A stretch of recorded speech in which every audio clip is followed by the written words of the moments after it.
Thank you for joining us today at Miniature Wargaming Labs, and in this episode we will be building the Neuron Chronomancer from the Pariah Nexus expansion for Games to Kill team. While he came together pretty well, as we go forward, watch out for the staff. These are fiddly little guys. Alright, let's go ahead and get started. To get started on our Chronomancer, you can see I've laid down my baking tray, and the baking tray prevents the little bits that I might drop from bouncing off my table. I've laid out the instructions to the Chronomancer page here. I have both the sprues that you can find the Chronomancer on. Now I'm going to take my really sharp clippers here, and I'm going to start with E1 and E2. So I take the flat side of the blade and clip that off here. Be careful with this model that you're not actually clipping the model and not. So you want to get the sprue, not the model. Made that mistake on some of these kits. Alright, so we've got E1 there. What I'm going to do is where this bit appears on the directions, I'm going to lay it down. Now at this one you're going to have to go back and forth between the two frames, but we're going to go around, and since all the bits are on this one page, we're going to clip everything out and lay it out. And there's several, you can see here, several different head options, several different staff options. So this will allow us to make our choices. Now that we've clipped all our bits off, I should say, be careful clipping off. I went with like this little sphere option. Be careful what angle you clip it off. You don't want to cut into the sphere there.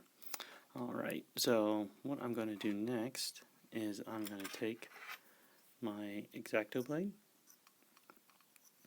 and where I cut those sprue gates, you can see it's not perfectly smooth yet, so I'm going to trim those down.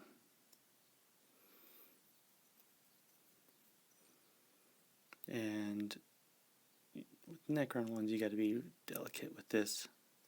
They're fragile little models. Then, if that's not smooth enough for me, what I'll do is I'll take my metal file and just do a quick little pass. Get the last bit of that gate off. And while I'm there, what I can do is run around the model looking for mold lines.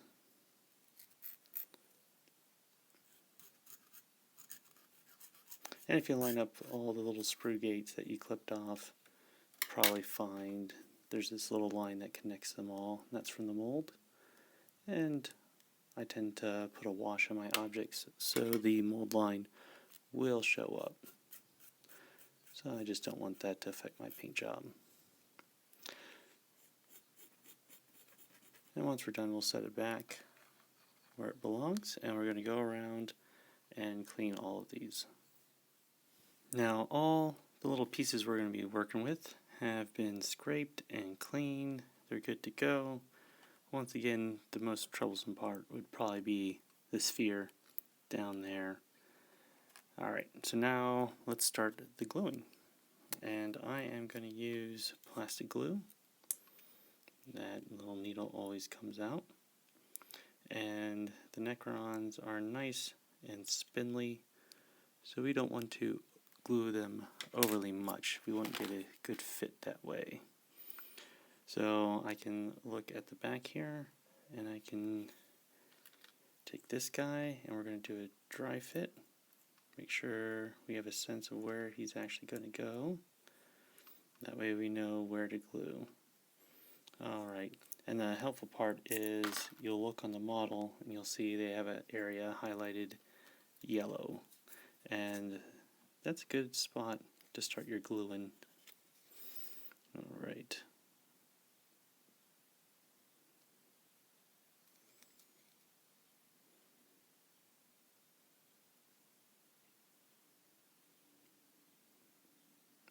squeeze out a little bit. Run some along the rib cage.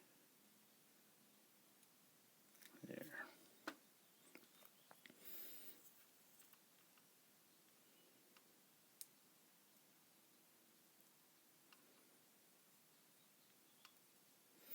Alright, now we'll squeeze that for a second. The nice thing about plastic glue over super glue is plastic glue will fuse the two items together, and when it dries, it doesn't dry immediately.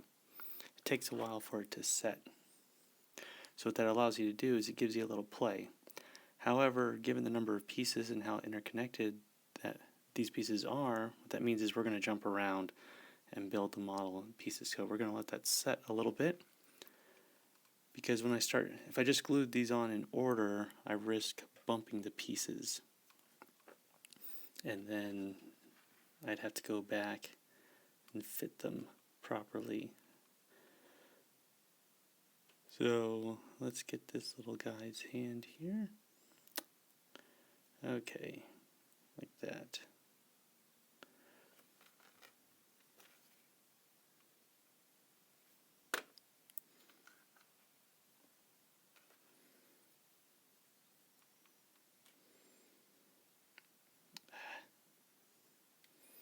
Sometimes I have tiny little fingers.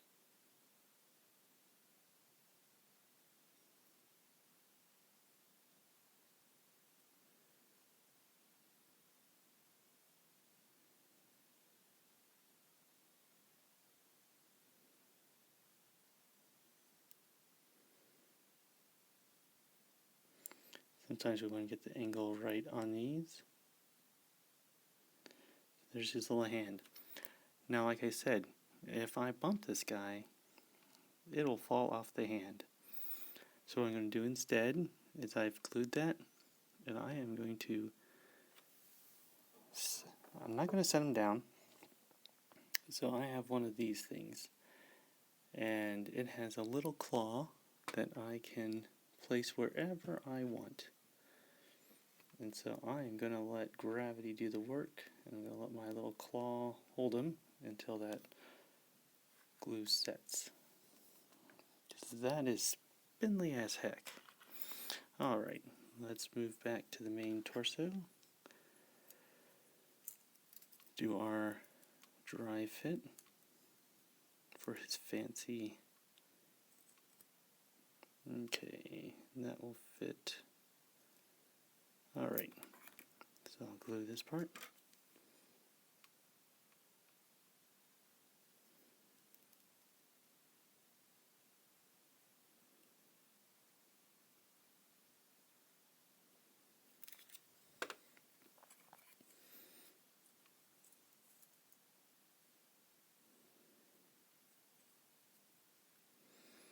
Alright, got his headdress on, or whatever. We'll set it right back there. Now let's hop back over to the head of the staff. Run some little glue around there.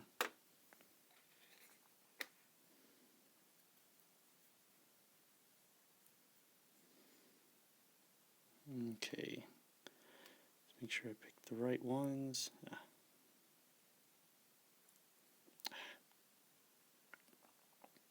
There's 3 little pegs there.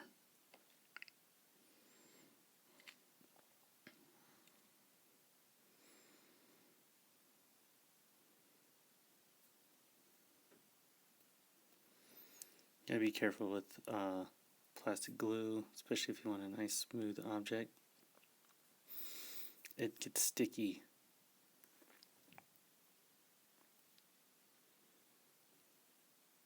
Alright, now while we're at it, let's add a little something to that blade, and we'll stick it in here.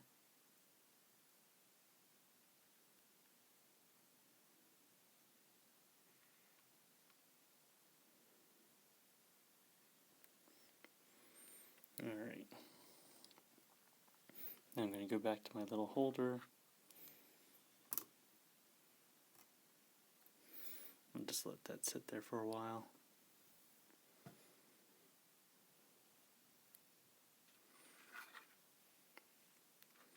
Now, let's give this guy some backbone. Now, spines are tricky because you always want to make sure you have the right side facing up. Alright. I assembled some Necrons backwards once. The bad part is I'd been warned which ones they were, and I still made the mistake.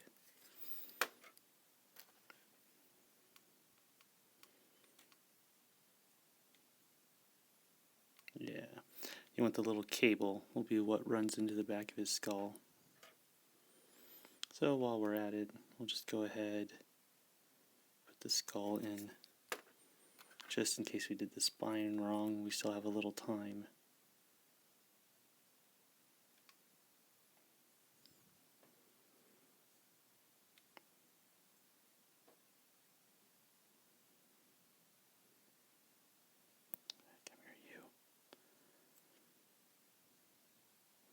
Should broke out my tweezers.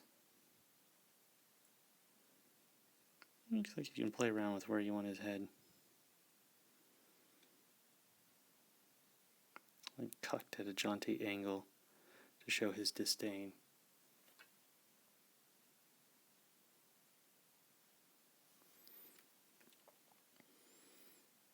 Alright, I think we've gotten as far as we're going to the main torso. Now let's work on this hand some.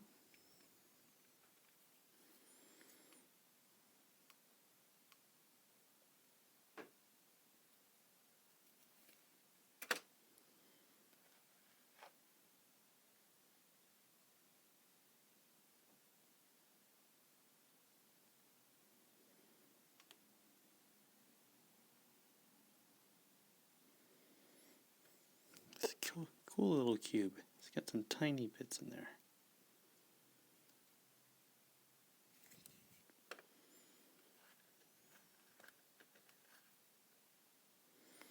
It has a little shape there, so we just kind of, it's got like a little pie wedge to show that you've put it in the right way.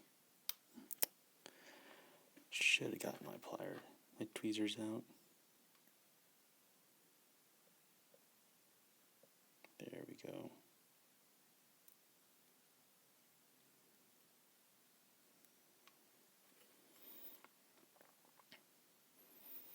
So that's fine just to set down there. Now for the tricky part, we're going to need our base.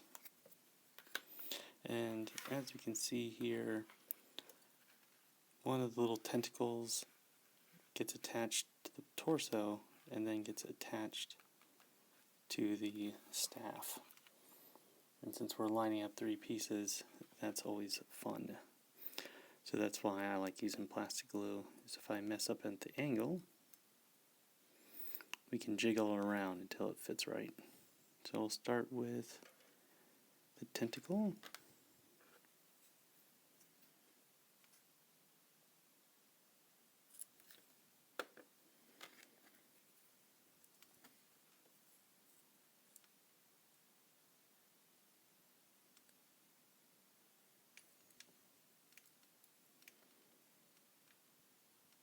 I guess it doesn't tie. Oh, E3 doesn't tie into the weapon system, it just kind of sits there.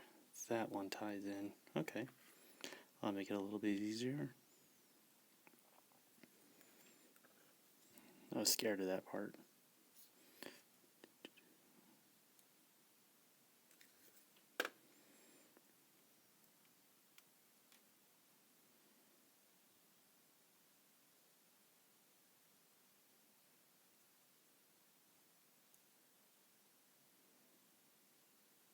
Jeez Louise.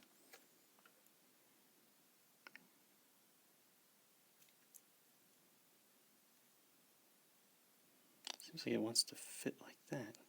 That's not right. Oh, it's cocked in there.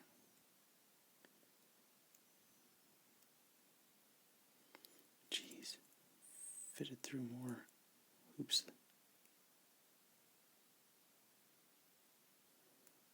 Go in there.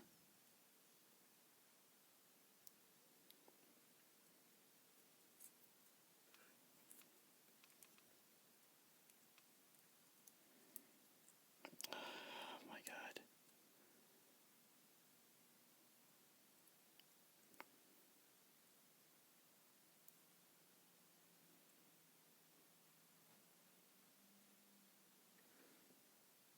There. I bumped E3 out of position, messing around with that nonsense. So we'll just tighten that back down. That staff.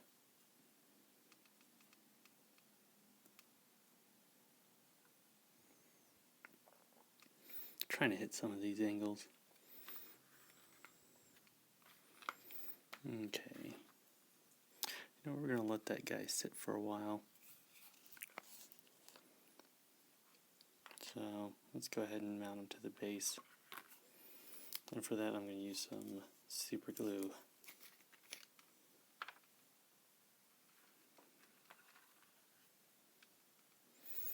And it's basically looking for these flat parts, the tentacles.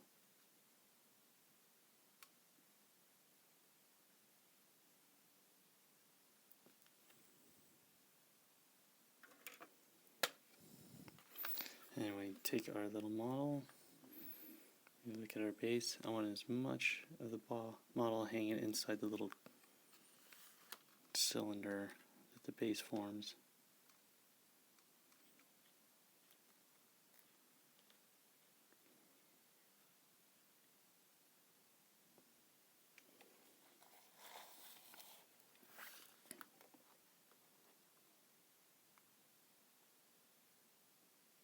There we go.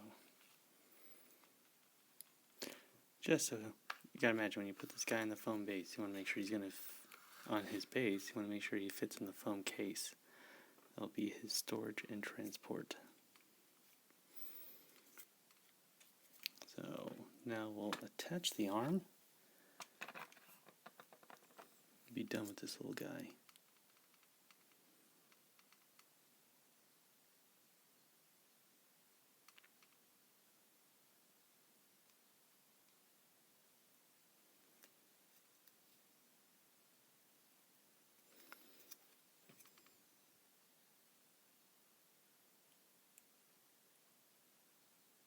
There we go.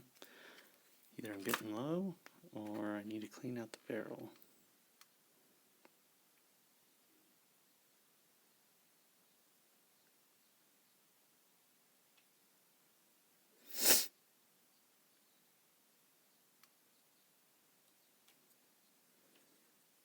What are you doing?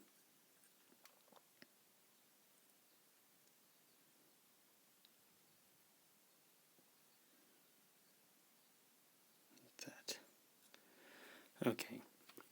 Then, given that this is two spindly joints, without cutting it, I'm just going to use this as a slight little tweezer clamp. There we go. Alright, it came together. That staff is a bit of a pain, but he's looking good. Alright, well, thank you for joining us at Miniature Wargaming Labs, and we'll see you next time.